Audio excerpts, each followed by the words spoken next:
Hey everyone. Hey everyone. Joe, you're Graham. stepping on my lines again. Hey everyone. Haven't you heard Row, Row, Row Your Boat, where they start singing Row, Row, Row Your Boat, and then someone comes in on the second row, and then it goes like that? Don't even pretend like you have any sort of musical timing whatsoever. Welcome to the Loudwire podcast, everybody. Today, we've got Scott. Joe and Graham. You're doing it again, Joe. We never introduced ourselves. Scott Stapp is here from Creed, Art of Anarchy, his solo stuff, but really, Graham's favorite YouTube my video favorite video of all time. So ever. now you're doing it. It's contagious. Yeah. Creed Shreds 3 and Creed Shreds 4. So if you've listened to this podcast before, you've probably heard us talking about Creed Shreds making little jokes. I think we've here and referenced there. it at least once in every podcast. single podcast. So if this is your virgin listen, Yeah, then get used to it. go back to the old ones and pick them out and get ready for many more because they're not going anywhere. Because Creed Shreds 3 is as much a part of my being as my heart and my lungs and my giblets. It is the essence of my being, Creed Shreds 3. And Joe, I have to thank you. I introduced this to Graham, Joe showed it to me in college. and I thought that we were going to have to get a defibrillator because Graham had stopped breathing. He was laughing so hard, he had expelled all of the air out of his lungs and was unable to draw any back in. I was rolling on the floor. And ever since Literal that day, rafflecopter. ever since that day, whenever I hum songs in my head, I always put Creed Shreds 3 references or 4 references in there. You know how you like replace certain words or certain amounts of syllables with silly words in your head when you replay a song in your head? It's always play Dukin or take off my glove. And we don't know why this is so amusing, but it just has been. But it's so just- Scott, if you're listening, it's just a video that we think is really funny. Yes. But And you've Scott actually, has seen it before. Yeah. Yeah. We've talked about this with Mark Tremonti. Yeah, and- Mark likes it a lot. Yeah. He thinks it's funny. But it was great to have Scott in here. Yeah, A on a great more guest. serious note, we were talking Yeah, about yeah. the new Art of Anarchy album, The Madness. Very strong album, a lot of soaring hooks, Bumblefoot on guitar, can't go wrong there. Yeah. This is obviously a very personal record for Scott Stapp because it's the first piece of music that he's put out since he had that very difficult time a few years back. So it's really great to see him rebounding from all of that, and you could hear it in the lyrics on this album, so you know exactly where he's coming from. And I don't know, it's just, who doesn't love a redemption story? Yeah. I mean, it's just great to see him doing well. Whether you like Creed or you hate Creed. Yeah, them and Nickelback just seem to be the whipping post. Yeah, but no matter what your musical preference, you got to feel good for the guy because, he managed to save his marriage. He managed to get back into music, and he managed to become healthy once again, mentally healthy. He has a grip on his psyche again. And, he and I talked about that a little bit in this podcast, definitely our different experiences with mental illness and the lowest of the low points that we've hit and how we've been able to bounce back and, so it was great to reconnect with him about that. I remember I did one of his first interviews when he really did put himself together about a year ago. So This is the first time I've sat down and talked with him since then. So it was great to see him looking healthy. Radiant. Yeah, feeling good, radiant. Radiant. He's a very pretty man. We just love the fact that he's doing well. And then for Rocker versus Writer today, we decided to just kind of simplify everything here. No need to get too picky, too nitty gritty. Just who's the best pure rock and roll metal singer of all time. Yep. So Scott Stapp made his pick.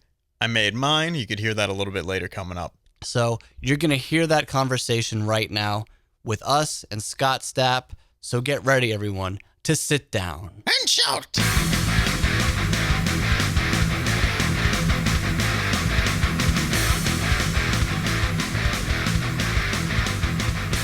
All right, let's do it. Loudwire podcast, everybody. We've got got Stapp in studio. Thank you so much for dropping by, man. Hey, man. Good to be here. Thanks for having me. Oh, always. Yeah, always. Man. So, the new Art of Anarchy. Yeah. It's an exciting time right now. The Madness is the new record, and it's the first album that you've written since you went through that rough time a few years ago. Can you tell us what inspiration you took from that hard part of your life and jammed it into this record? I mean, I jammed every bit of it into this record. I mean, you know, the album came along, Art of Anarchy came along at a time where I was just, you know, off the heels of that difficult time in my life. And so artistically, I think that I was tapped into all those emotions and processing that experience. And so it was just inevitable that it came out in the music. Of course. Yeah. Yeah, I mean, to be able to come out of that, I mean, and to sit down and write, I'm sure you kind of sat down and went, well, we could do a double album. I've got a lot to write about. I've got a lot to inspire my process right now. So yeah, it definitely wasn't difficult to think of ideas. Now, was it painful to write about, having to revisit some of this mentally as you're putting the pen to the paper and putting these words out there? You know, that's a good question. There were definitely times when I'm sitting there with pen and paper, and you know, flashbacks, if you will, memories would come in, and I could feel them. They didn't feel good. You know, so there was definitely some of that going on during the writing process. But what's cool, man, is through the writing process and then just time away from that part of my life has slowly made those memories not hurt as bad. And so it's all in all, it's turned out to be a really good thing. Do you see the pain kind of as a reminder of something like this is pushing you to never go back to that place? Absolutely. I mean, that's something that, you know, when you're working a recovery program or trying to stay sober, you know, part of the reason you go to meetings and stay involved in the program is to get a reminder of those painful memories and those things from the past that you never want to revisit, places you never want to go again. Because I think it's important in order to keep you moving forward to always have those in your rearview mirror. Definitely. Because I think if you forget, I think it's easy to get to a place where literally you're so detached from that you could easily fall back if you don't have those things as a constant reminder. And it's something that it's daily. It's something that I've committed to daily in my life, you know, and definitely been a key component in you know, my recovery and sobriety. Now, I'm sure the madness kind of brought a huge sense of closure for you on this chapter of your life. Do you feel that now after this album you can finally move past all of that, having exercised all of these demons? Yeah, definitely. There's definitely a sense of closure, and I hope that is not just a personal thing, but I think even professionally, and you know, with my relationship with the media and press and TV and radio, that I hope that this album can also be a conduit to me having like a fresh start and a new beginning. For sure. So I don't have to always talk about it, because you know, that's really been the main focus of my interviews and my communication for the last over 3 years now. And so, you know, hopefully there'll be some closure on all ends. Now there's more of the music to talk about, less of the personal side of everything. Yeah, and getting back to the music. I mean, my personal life has been a distraction from my music for too long, man. And I want to get it back to the music. And I think you got it back on the madness. I hope so, brother. Now, one of the songs is there's a line that really caught my ear and Won't Let You Down. And the whole album, there's this big sense of duality of past and present. Right. And the line is, duality can be a Judas kiss. Can you elaborate a little bit on what that line means to you, where that line came from? Yeah. I think that it betrayal and duality, what I was specifically talking about in that lyric, is the two different things. The duality of the alcoholic addict and the sober person, in that when you're under the influence, you constantly betray yourself and others. And so that's where the Judas kiss, because that's where the betrayal. That's a betrayal. That's where Judas, kissed Jesus on the cheek and betrayed him. And then also with people who may be suffering with untreated mental illness, whether that be depression, anxiety, bipolar, whatever the mental illness is, you can feel a betrayal in that. And so because you know that it's not you, there's two of you. There's the depressed or mentally ill side of you, and then there's the person that's not. It's a little more grounded. Right. And who's stable and who's balanced and fine. Mm-hmm. And so you can feel a betrayal in that sense as well. So it was really kind of attacking two different issues with that. Wow. Sure. I think one thing that a lot of people don't necessarily realize and hopefully don't get to experience is whether you're coming out of a rehab for substance or you're coming out of a hospital for mental illness, when you're being treated for either of those things, when you come out, you are a freshly torn off scab. You're really like sandpapered down to, your deepest level of skin. Yeah, man. And you have to reintroduce yourself into society. It feels like you're doing everything for the first time again. Yeah, you're shattered, dude. You're broken. Yeah. And you're really, for me, coming out of those situations, I really didn't feel a connection with myself. I really didn't. Who am I? Things just don't feel right. I don't feel like myself. And there's so many different elements that make up who we are that cause us to feel like ourselves. There's our confidence.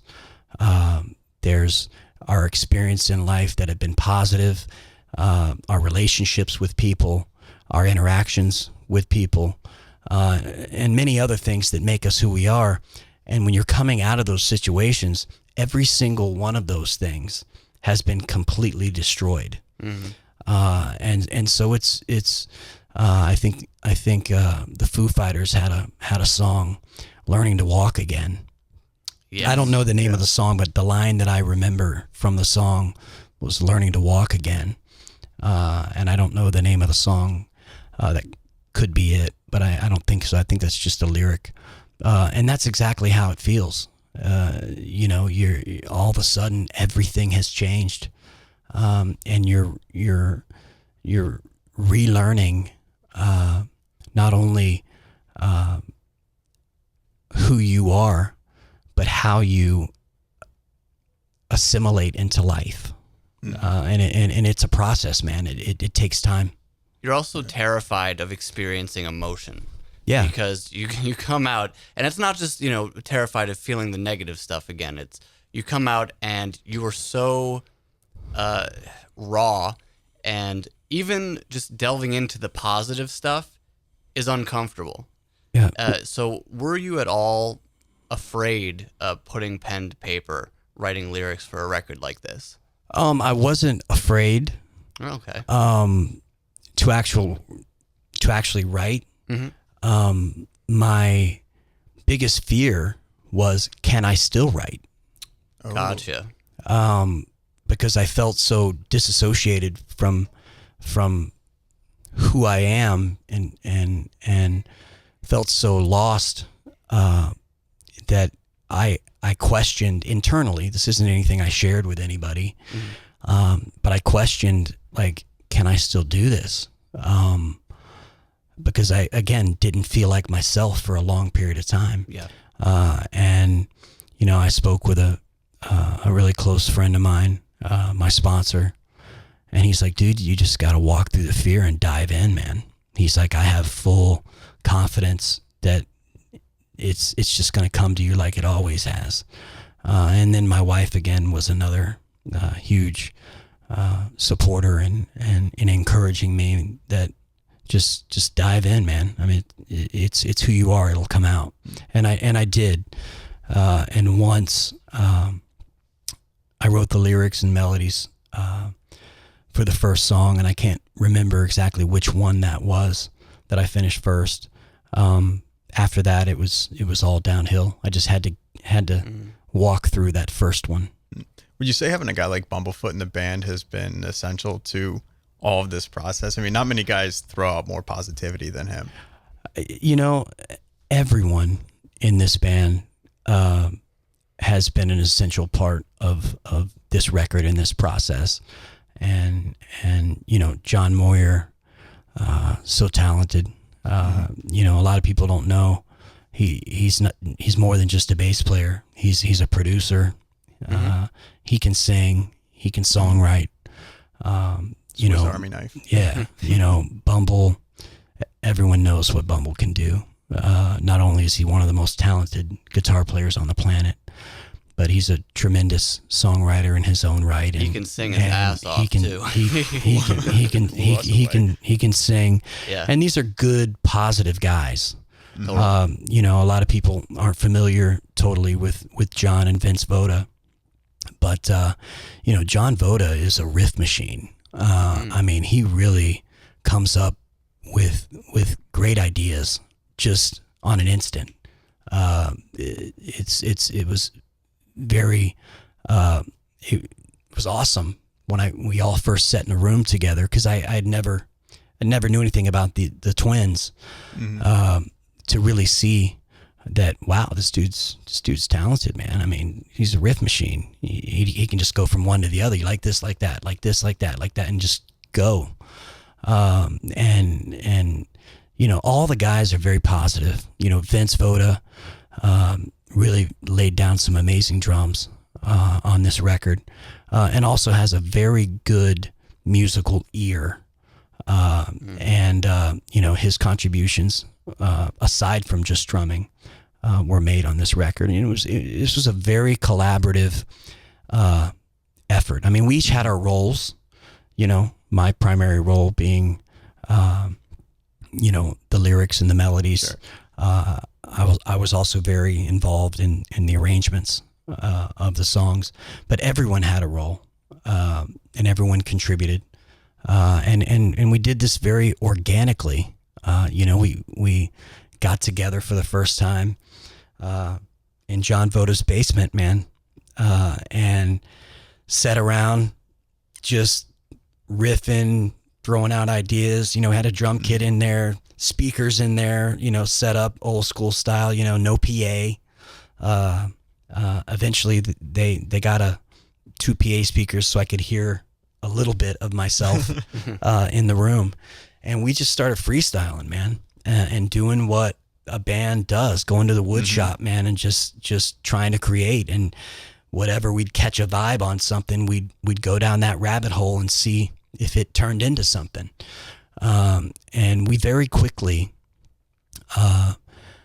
during that, you know, first 2 weeks of that process, very quickly, and really John Moyer was the catalyst, in particular, to us catching the first vibe musically that inspired me vocally to come out with something. You know, his and this was the madness. Yeah. You know, John Moyer really took the initial music idea and added his flavor and kind of pushed the band musically in the direction of giving it the bounce that it has and the feel that it has. And then that was the first creation that inspired me, and then I belted out what would now be the chorus of the song right off the bat. We still have the work tapes of that, and then the rest is history. It just came pretty easy after that. So definitely rooted more in jamming than sending files back and forth over the internet. That kind of seems to be the new trend these days. This was a band in a room all together jamming. Do you feel like that file sharing, just kind of recording guitar tracks and writing songs like that, takes something away from the whole writing process altogether? It doesn't work for me. Creed always got in a room together as a band, and we jammed, worked things out. Mark and I would spend a lot of time alone initially, just getting the initial song ideas together, but then we took it to the band and we jammed, and that live band feel really inspires me and moves me in the moment to be spontaneously creative, and that's really what works best for me. I need to feel what's going on. I think feeling the music is what gives me my inspiration, and feeling that, and file sharing really doesn't work for me. Yeah, I'm blown away how bands can write an entire album just swapping files back and forth with nobody being in the same room together. Yeah, some guys can do it. Some guys can feel it that way, I guess, and it works for them. It just doesn't. It doesn't work for me.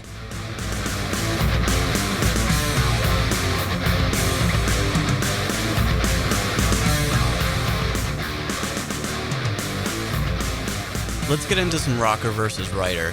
Today, the rocker, Scott Stapp, the writer, Joe DeVita, and today's topic is the greatest pure vocalist in rock history. So, Scott, who would you say? Wow, in rock history? Yeah. Wow. In rock history? Well, more harder rock. It can be whatever, but if you want to go back to the 40s, we can. I mean, evolution of rock is in rock history. Wow. That is a tough question. I mean, you could go back to Zeppelin and talk about Robert Plant. I think I'll throw something in that's more current rock history as opposed to rock and roll history from inception. Mm-hmm. And I would say, someone who's still around today, who's still making records, who's in multiple bands and always delivers. I'd say currently Chris Cornell. All right, Chris Cornell. Chris Cornell's damn good choice.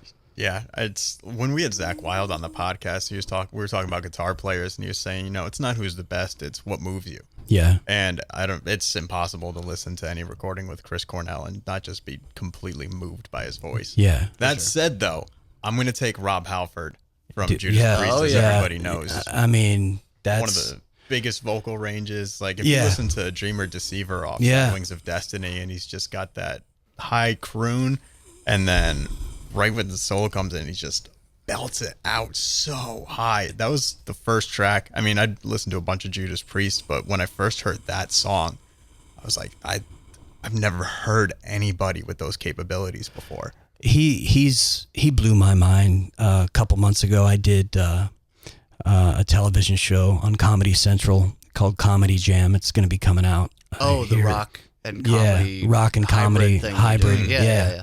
And he was on the show with me, and I was standing side stage while he was performing, and I looked at the guy next to me, and I was like, dude, he sounds exactly like his record. Is he lip syncing? And he wasn't, man. Nope. The guy it's TV. It's he's in his 60s, man, and the guy can bring it, and it is pitch perfect. He is the metal god. I mean, amazing. So yeah, that's an awesome choice, dude. But what inspires you about Chris Cornell? Not only his vocal range and his style, but just his songwriting, and his delivery. He brings it, man. He always seems to just know exactly the right spot of where to take something. Yeah, he does. And you know, I'm really a huge fan of him and everything that he's done. And I just think all around he's an extremely talented artist, songwriter, singer, and guitar player. Yeah, kind of full package. Another guy's a bit of a Swiss Army knife. Yeah. I know, Joe, you were talking about evoking emotion just a second ago. You know, obviously, I think it's obvious that Rob Halford has the bigger range, although Chris Cornell does have a surprisingly large range.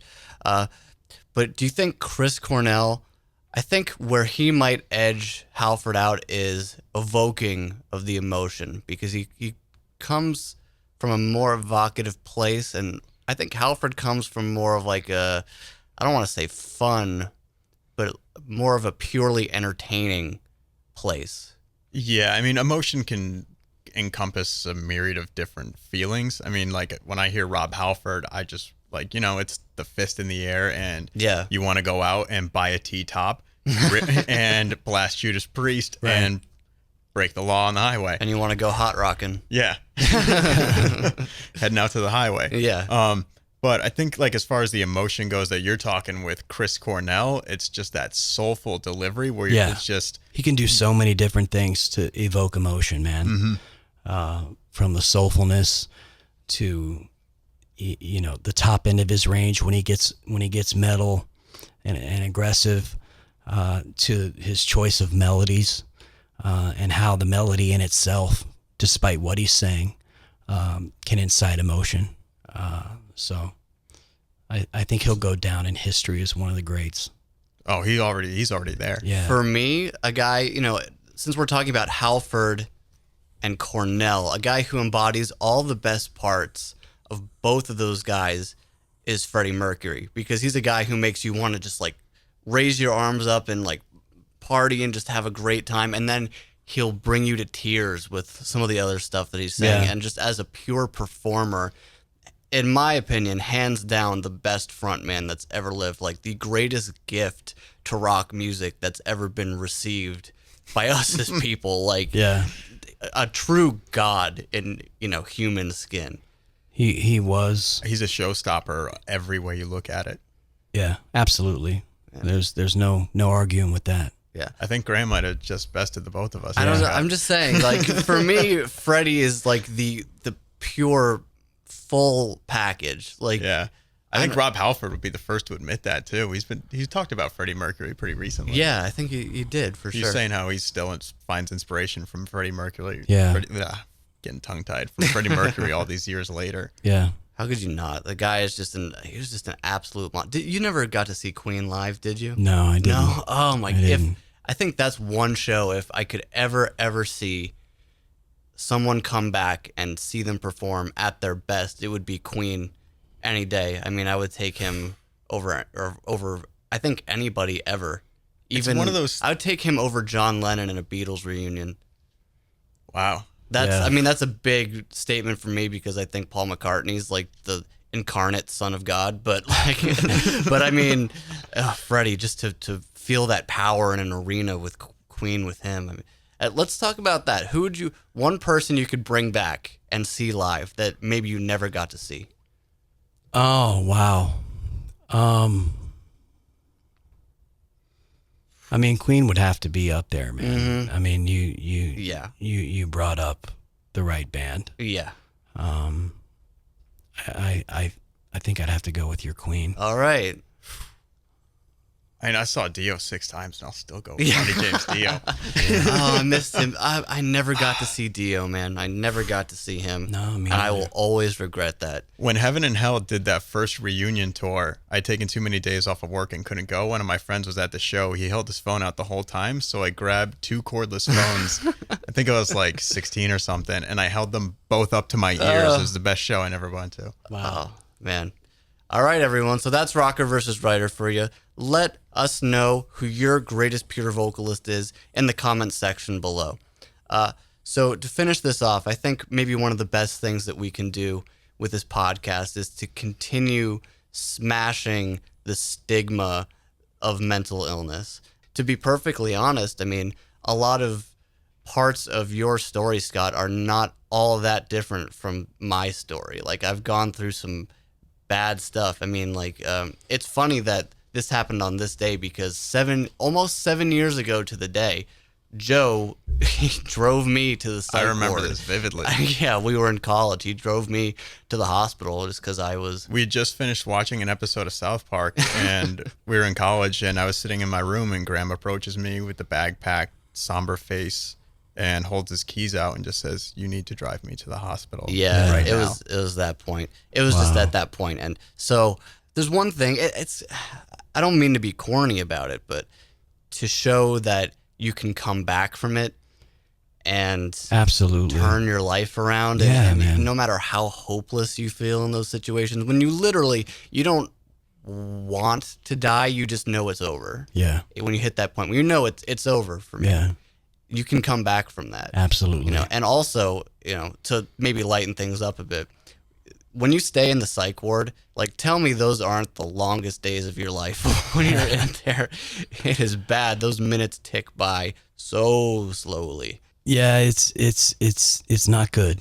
No, you definitely know that you're somewhere that you never want to be again. No. But hey, sometimes that it takes something like that to be the catalyst for healing. Yeah. And for recovery. Yeah, I think for me it was absolutely essential that they throw me in there because at that point it's like they knew, when I was in the hospital, I was like, I'm feeling a little better. I think I can go home. And they're like, no, like you're not going anywhere. You're getting thrown into here. And it was like, oh, what have I done? But like they got me on the right meds finally, like still like a combination that works for me. Right. To this day, it's always a struggle, but Yeah. I think that's one of the hardest things to go through too, is when you start taking a new med and you don't even know if it's going to work because really Right. the chemistry of it is still very archaic Yeah. in certain ways. I mean, Yeah. how are you doing on that front, like, medication wise? Man, I'm doing the best right now that I ever have. I'm glad to hear that. Great. I hope that a lot of people came to visit you when they could, when you were in the ward. Yeah, I was fortunate. I wasn't in long. That's good. I was in 5 days. Yeah, I was just in a couple days, and my sister, who's a doctor, came and got me out, and then I went to rehab. So, Right. Oh, wow. yeah. Yeah. So really, you, as we were saying earlier, that you get split open in those two very different ways, like Yeah, man. immediately. But hey, man, it's great to see you doing so well. It's Thanks, great brother. to see you playing music again, being back in that band dynamic, Yeah. really where you belong and what makes you happy. And I'm glad that your marriage is well. And Thank you. It's just great to see you doing well. Thank you, brother. It's always great. So, Scott, we want to thank you so much. Art of Anarchy, Yes. Madness. Be sure to pick up that record. It is a great ride from Mr. Scott Stapp, Mr. Bumblefoot, a bunch of other talented people. Yeah, man. Thank you so much, Scott. We appreciate it. Thank you guys so much. Thanks.